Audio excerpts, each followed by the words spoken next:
ধোনির কি তবে আইপিএল শেষ?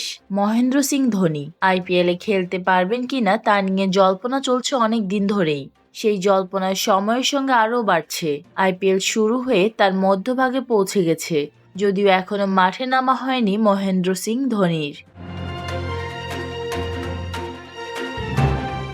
শুধু তাই নয়, মঙ্গলবার দিল্লি ক্যাপিটালসের বিপক্ষে ম্যাচ ছিল চেন্নাইয়ের। সেই ম্যাচের জন্য দলের সঙ্গে ট্রাভেলও করেননি তিনি। সিএসকে টিম ম্যানেজমেন্টের তরফেও ধোনিকে নিয়ে কোনো কিছুই খোলাসা করা হচ্ছে না। ম্যাচ পূর্ববর্তী সংবাদ সম্মেলনে এসেছিলেন চেন্নাইয়ের বোলিং কোচ এরিক সিমস।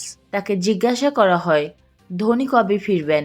জবাবে সিমস বলেন, আমি এর উত্তর দিতে পারবো না। উপর মহলের এত খবর আমি জানিও না। এতটুকু জানি এমএস দিল্লিতে আসেনি। ওর চোটের ধীরে ধীরে উন্নতি হচ্ছে। খেলার মতো অবস্থায় ফিরলে খেলবে, তবে কবে খেলবে সেটা একমাত্র সেই জানে। ক্রিকেটের সকল আপডেট পেতে আমাদের সাথেই থাকবেন। ধন্যবাদ।